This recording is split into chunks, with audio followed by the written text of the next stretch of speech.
right, I also want to welcome back up to the stage some really fierce young women, my co-MCs, Ileana and Pascal. Let's welcome them back up to the stage, everyone. They have a couple more introductions to make as well, and we're really excited right now. Is he in the building? Where's my buddy from Dorchester?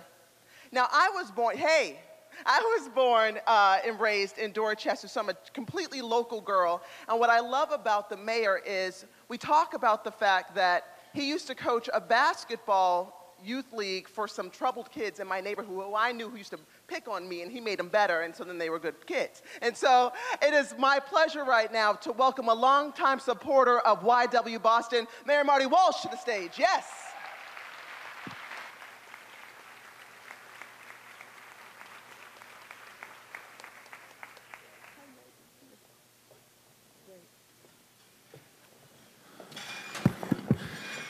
I wish I saw LaToya when she was younger. She was a good hoop player. I would have liked to have her on my team. I'll tell you that right now. I want to thank LaToya Edwards for the great work that she does in our city.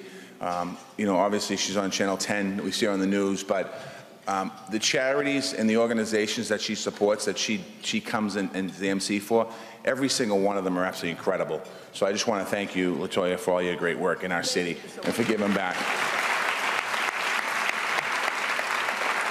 And the neighborhood she's from is Columbia Point, now known as Harbor Point. So, right? So, and Professor Hill, thank you as well for being here. You are truly an inspiration for so many people in our city and our country. Thank you for joining us today as well, for being here. I want to, in our office in the city, we have a change in our Office of Women's Advancement. Office of Women's Advancement, Megan Costello, as many of you know, served that office for 4.5 years, and now she's gone on to Harvard to get a degree, so I congratulate her. But we have a brand new executive director, and she's going to do an amazing job, Tanya Del Rio. I want to thank Tanya.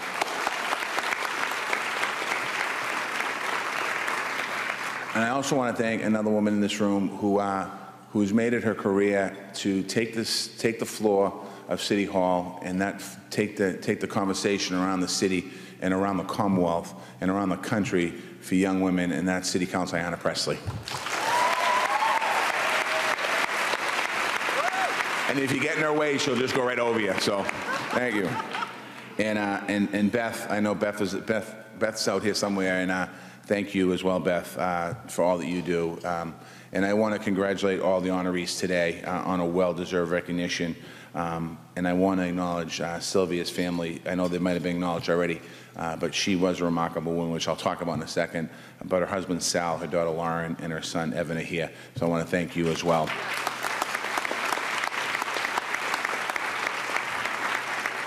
Now, when the appeal was going on, I took the card and put it in my pocket because I'm going to write a check. And I know that if I don't write a check, Sylvia will get me back. So make sure that you fill this card out. And if you take it, make sure you send it back. Trust me on that. But certainly, Sylvia believed, one of the first people I met as mayor of the city of Boston was Sylvia. I went over and sat with her, and we were talking about race dialogues, and we were talking about doing some things in the city of Boston that hadn't been done in a long time. And she immediately started talking to me about what she believed in and what the organization believed in. And she believed in humanity. Certainly, we all know that. She cared about people. She cared about dignity and the promise of every person, regardless of who they are or where they came from. She wanted to make sure that everyone's journey into adulthood was one to be of empowerment, especially for girls and people of color. And that is something that is so needed right now in our city, in our state, in our country.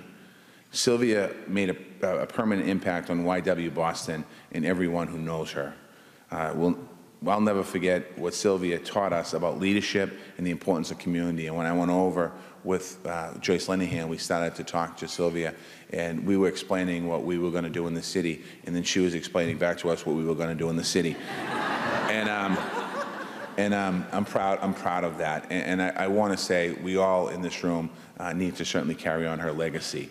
That spirit is certainly alive in this room today, but when you leave here, make sure we take it out in the streets. We need to carry that spirit outside of this room, in our corners, in our churches, in our schools, in our workplaces, and all the different places that we gather. And to YW Boston and the Academy of Women Achievers, thank you for shining a spotlight on Boston's unstoppable women, people who are changing Boston for the better.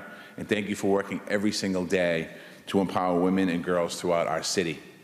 The YW Boston has been doing great work in our neighborhoods for over half a century. It gives young people the skills and the confidence and the sense of community that helps them thrive in their life. And it's important for, oh, I saw Joyce, I didn't see you, Joyce, I saw Joyce Lenahan. It's important that we support this organization, and we support what this organization stands for. And it's also making sure that we continue to enact real change in our city, from racial justice to empowering women in the workplace. This organization has been an incredible partner to us in the city, and I want to thank you for that. They've signed our 100% Talent Compact and committed to getting closer to the gender wage gap that still exists once and for all. And I've said it more than one time, and YW's been doing it for a long time.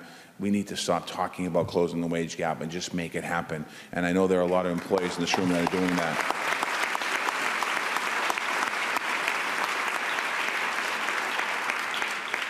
YW has held several of our free salary negotiation workshops, and the very first one in 2015. And those of you that don't know what that means, that is we've taken up the mantle to help 85,000 women understand how to negotiate their own salaries. And we've trained so far and worked with so far, I think almost 8,000 women to be able to go in and negotiate higher salaries when they get a job, something that hasn't happened. And it's important that we're going to continue to do that. And I want to thank YW for being the first place to host it for us.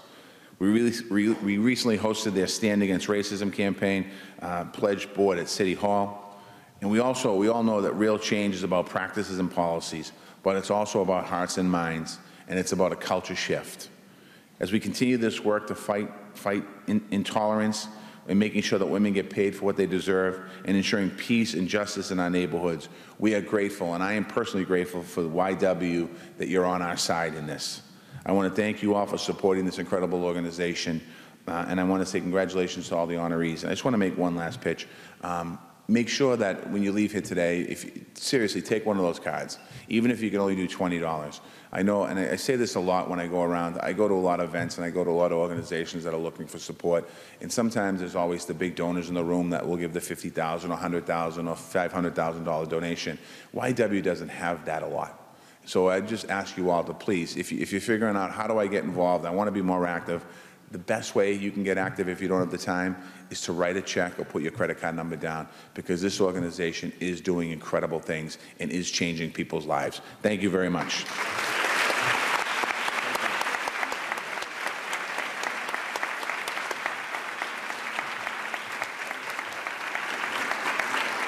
Thank you, Mayor Walsh.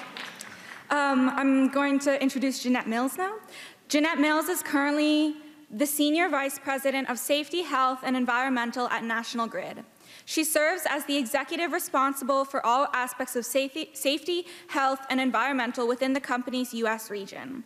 Her move from Baltimore to Boston for her position at National Grid was a gain for our community. To suggest that Jeanette is breaking boundaries is an understatement. In 2015, less than 1% of all U.S. engineering bachelor's degrees went to African American women. According to a recent report from a paper generated by a group including Purdue University and the National Society of Black Engineers, that gap represents ignored potential at a time when STEM jobs are expected to increase by 10% by 2020. Jeanette's leadership as a woman of color in the industry serves as a role model to other women who are entering the field.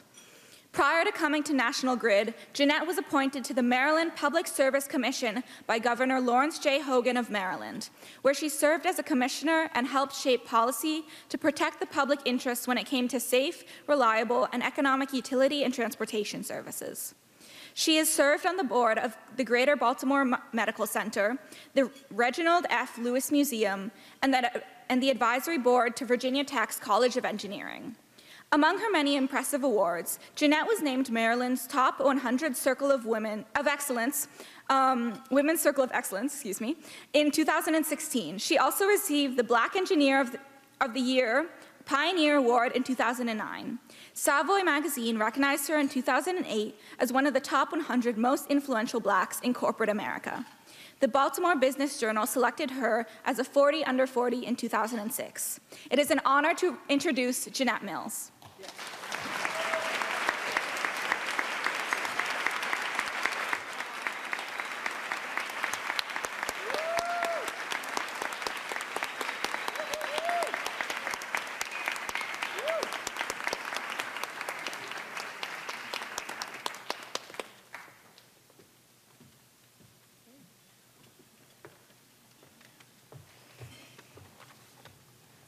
Hello. I'll make my remarks brief. Hearing those statistics, though, it made me go, wow, wow.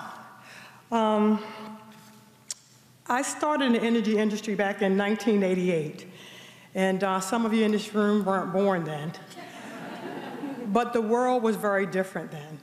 And to be an African-American woman, showing up for a meeting about an electrical substation or distribution feeder, people would always ask me, why are you here? What's your name again? And you'd have those moments where you felt when you said something, you weren't heard. But if your white male colleague said the same thing, he was heard. I stand here today, 30 years later, saying things have improved. They're not where they need to be, but it is better. I'm also here to say that I am thankful that my daughter's here today, Sinclair.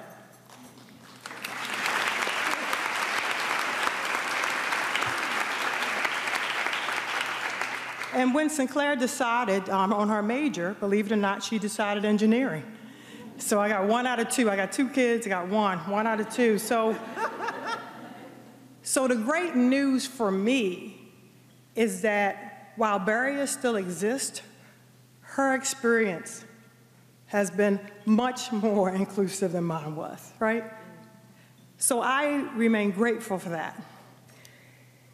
So I'm gonna say my prepared remarks now. I kind of went off script a little bit. So I want to thank the YW and everyone for this esteemed honor. I am so grateful to be in a room of unstoppable women. As I prepared for this event, I started to read and think about what does the word unstoppable mean. So when you look at Google, it says it's impossible to stop or prevent. So when I think about the obstacles in my life that wanted to stop me or prevent me from moving on, I often thought about why.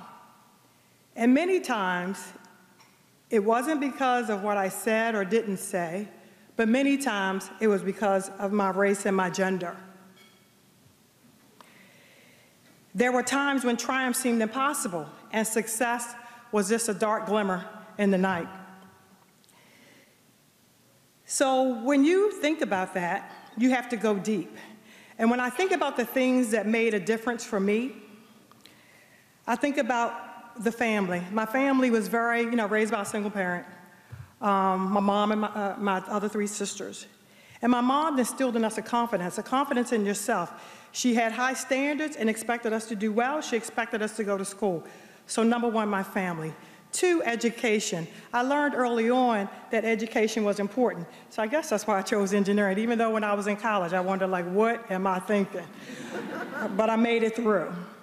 And then 3, I've always had an openness to new opportunities, new friendships, judging things on character and not race and gender.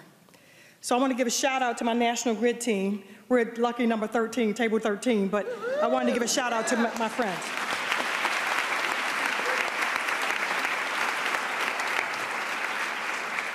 So when I think of those tools, or rather, I like to call them superpowers, I say, if I didn't have them, I would not be here today. And so what I want every woman in the room to reflect on what your superpowers are, because we all have them. We all are unstoppable women in this room. And I want each of you to embrace those characteristics that you have that can be the difference between victory and defeat. Thank you.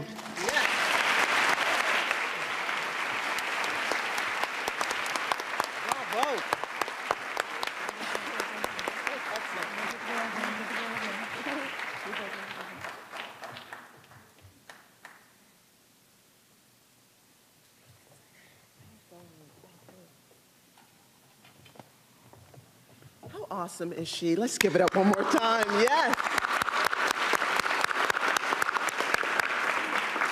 And I like the way that you're wearing flats. I'm so jealous. My feet are killing me right now. You're bringing the heat with the flat. Yes, tomorrow for me. Your daughter, is Sinclair? I knew it. Well, number one, you're Afro. I'm jealous of that. Sister, yes, you stood out. You know what? Your mom is so powerful. What a shero you have to look up to. Bravo again. Thank you for your kind words.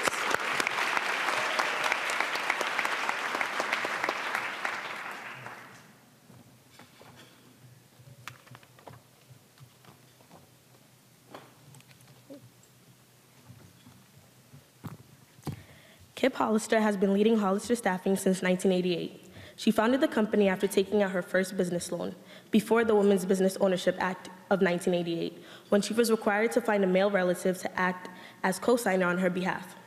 Guided by a driven vision, she survived her company through 3 recessions in an ever-changing industrial landscape. As a woman-owned business, gender equality is a continuous and active mission at Hollister. In the effort to improve pay equality and company transparency, Kip partnered with Mayor Marty Walsh and the Equal Pay Coalition to successfully change legislations so that equal pay for men and women could be achieved in Massachusetts. In 2016, Kip initiated a partnership with Phyllis Barajas of Conexion, providing their team with space in their office to operate, while working together to help promote and support the efforts of introducing middle career Latinos with mentorship programs around the city. Additionally, Kip has overseen the collaboration of Hollister with organizations that support and serve diverse communities, including the Boys and Girls Club of Boston's Youth Job Initiative and Strong Women, Strong Girls, providing internship opportunities, coaching, and training for students and organization members. Among her many recognitions, Kip received Enterprising Women's Magazine's 2018 Enterprising Woman of the Year Award, the Boston Business Journal's Woman Up Award in 2014, and the 2008 Boston Chambers of Commerce Pinnacle Award for Entrepreneurship. It's an honor to introduce Kip Hollister.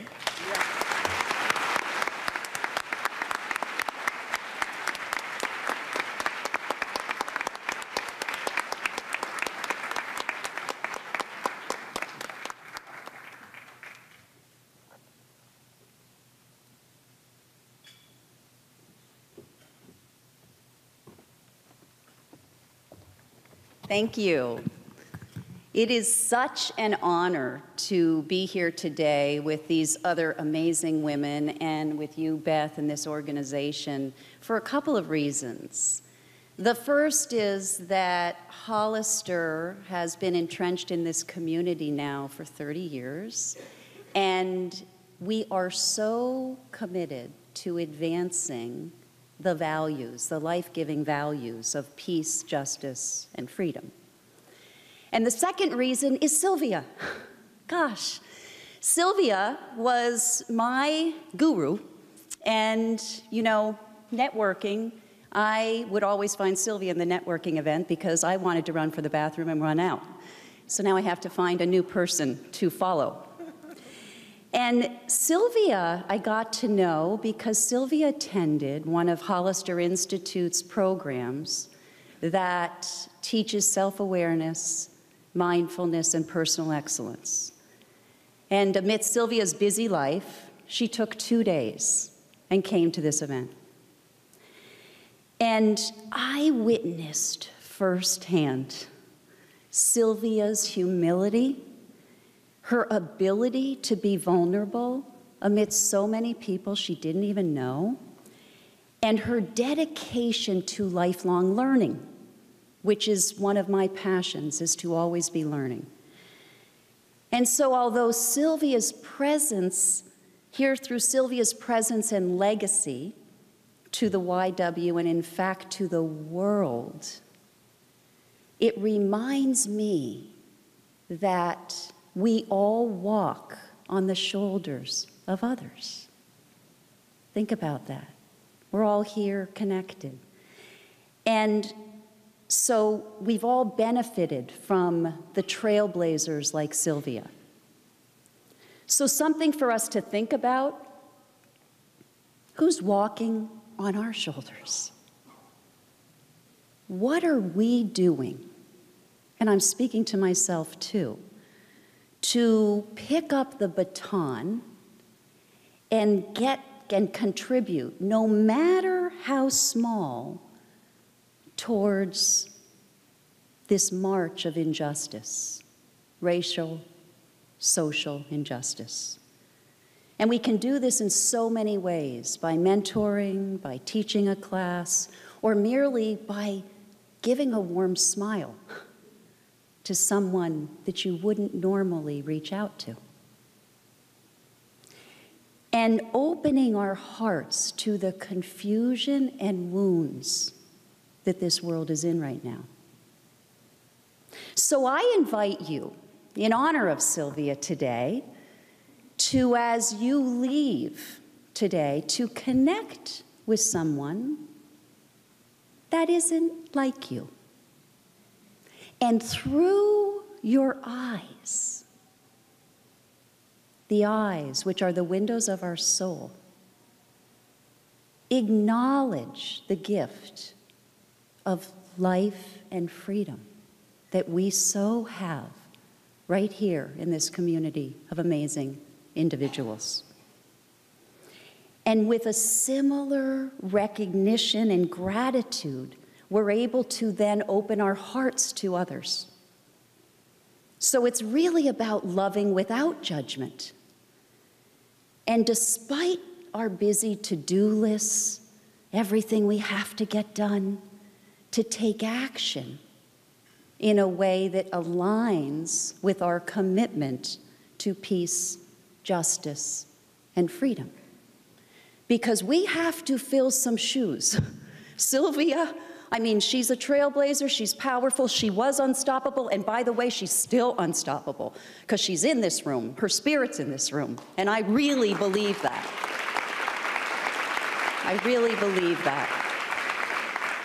And so we can sit and mourn, or we can be cause of and purpose for. And I want to share very vulnerably, and I really wasn't planning on this, but I want to share a story that I feel as if I am very much about diversity and inclusion in my company. And I had an employee who showed up in my office and quit. Very angry.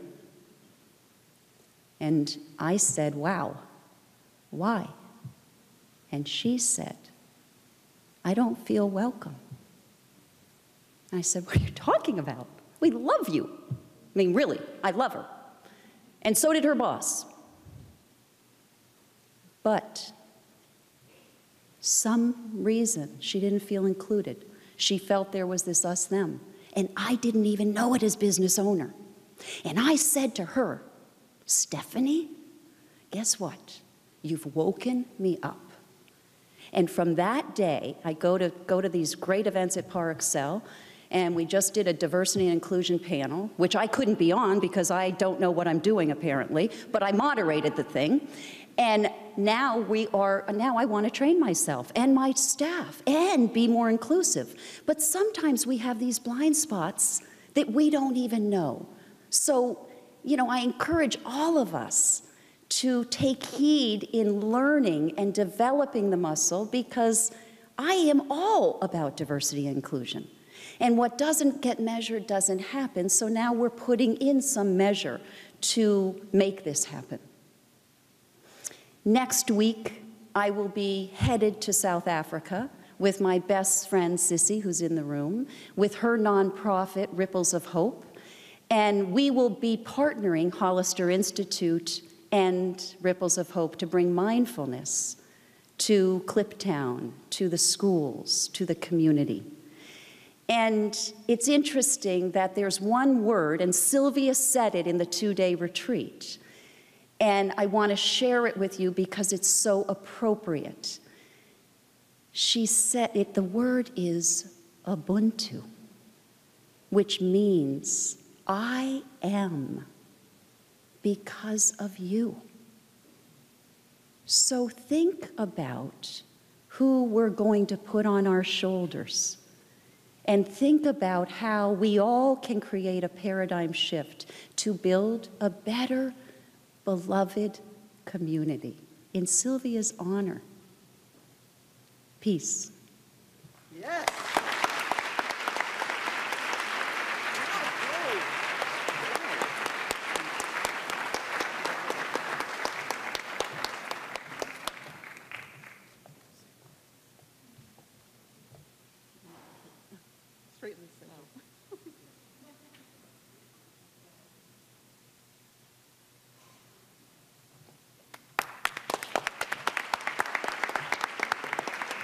Kip, thank you so much for that challenge and your honesty and your grace. Thank you again. And now we welcome our final introduction of our honoree.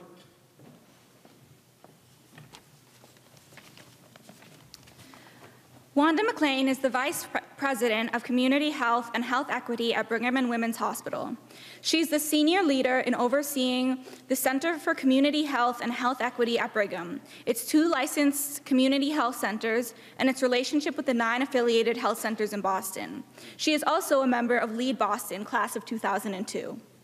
With a belief that health should not be dependent upon where you were born, where you live, or your economic status, Wanda's work at the center is focused on issues of health equity and addressing racial disparities and social determinants of health. She has led her team to successfully implement programs that address real-life issues that affect health outcomes. This includes supporting victims of violence, improving birth outcomes, increasing rates of colorectal cancer screenings, providing educational and career opportunities for young people, and ensuring access to comprehensive primary care. Wanda joined the Brigham in 2002 as the administrative director of the President's Office, supporting various strategic initiatives in addition to supporting efforts focused on health equity and workforce development priorities. A natural convener, Wanda serves as the chair of the board for Boston After School and Beyond, a public-private partnership that seeks to ensure that every child in Boston has the opportunity to develop to his or her full potential by mobilizing partnerships among program providers, philanthropy, business and higher education, and the city of Boston, especially the Boston Public Schools. Wanda also serves as a member of the Boston Private Industry Council, which brings together employers, educators, and workforce organizations, often by industry sector, to help guide the agenda for education and workforce preparation. It is an honor to introduce Wanda McLean. Yeah.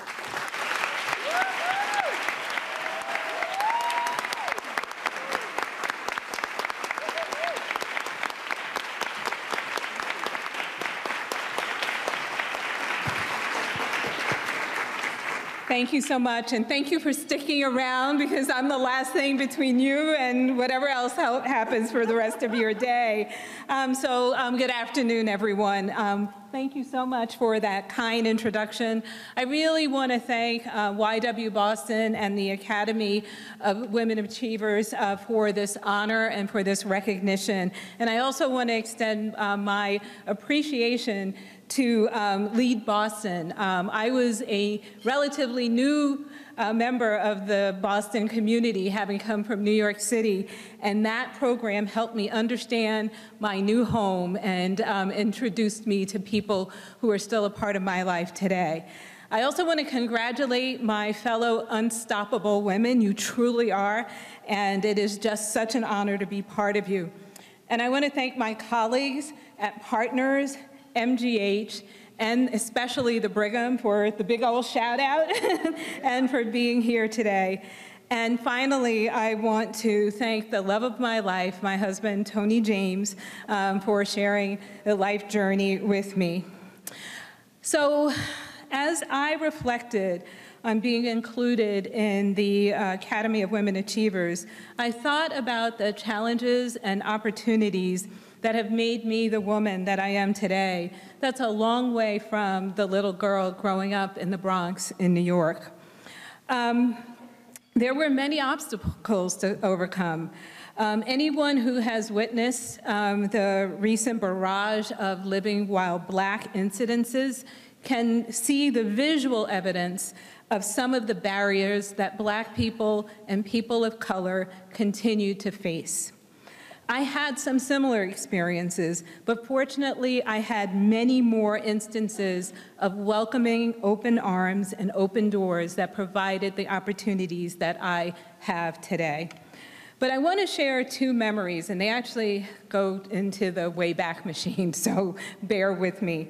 Perhaps it's a little bit of a cliche to mention one's mother at an event like this, but I'm going to embrace that cliche because I would not be the woman I am today if it wasn't for the sacrifices that my mother made, and she was my first teacher.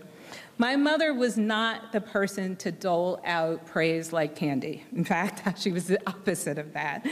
But when I called on her to tell her that my business law professor had pulled me aside and strongly suggested that I consider attending law school, my mother, who struggled to raise 4 children by herself, told me just how proud she was of me. And even thinking about that now just lifts me up, and it lifted me up then, and it motivated me when I needed it most. It was truly the gift that kept on giving. And little did I know that it would come in handy when one of my accounting professors decided to look over my shoulder while I was taking his exam and express surprise with a loud, when I successfully solved a complicated problem. He'd already made clear that he didn't think I belonged in his class and that he didn't think I had what it took to pass his class.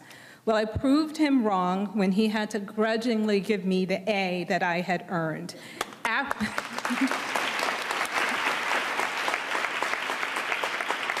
After that, I felt unstoppable. And I went on to pass the CPA exam on the first try, shocking myself in the process. And then I went on to spend 7 years in 2 internationally recognized investment banks. But I never forgot the girl I was from the Bronx. And I left my career in finance because I wanted to make a difference in the lives of underserved people and communities like the one I grew up in.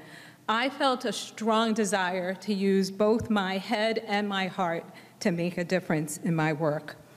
And last night, my heart was filled to capacity as we graduated 34 Boston Public High School students from the Brigham and Women's Hospital Student Success Jobs Program, which provides paid internships, mentorship, and an array of resources to help these young people graduate from high school, get into college, and graduate from college. Those young people blew me away and everyone else who attended this ceremony. Seeing that fire lit in the next generation, that's what unstoppable means to me. I want to encourage all of you to be fire starters by committing to do what you can to help someone succeed and fulfill their life's potential. I also want to strongly encourage you to make a personal commitment to diversifying your own staff and your own teams first, and then work with others in your organization to increase diversity within your organization. I think it starts with each of us individually. Talented people of color are out there. Don't believe the hype about that there isn't a pipeline. And if there truly isn't a pipeline in your industry or field, build one.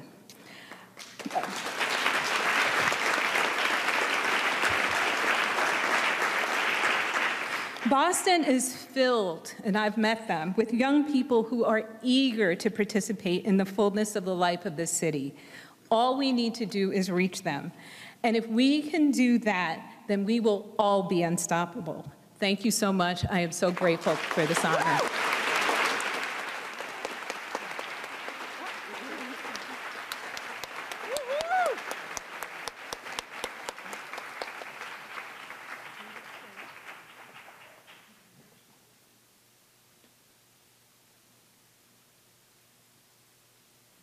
Husband, did you get the picture? Wanda, thank you so much and congratulations. We will be fire starters. We appreciate that. All right, can we get another round for our incredible honorees, the Unstoppable Women? Wow, what a luncheon. Woo! How about giving it up for my co-MCs, Pascal and Ilian? Stand up, ladies. Bravo, bravo. Yes, yes. Thank you all for allowing me to be your MC today. Latoya Edwards is my name. If you would kindly, when you wake up in the morning, turn it right to NBC 10 Boston and say, there's my girl, right before the Today Show, 4 a.m. to 7. Wave to me on the stage. I'm up, you're up, let's be up together, okay. And I want to welcome up just an elegant and caring person who is such a great leader. Let's welcome one more time, Interim President and CEO, is that the title? Ms. Beth Chandler, everybody.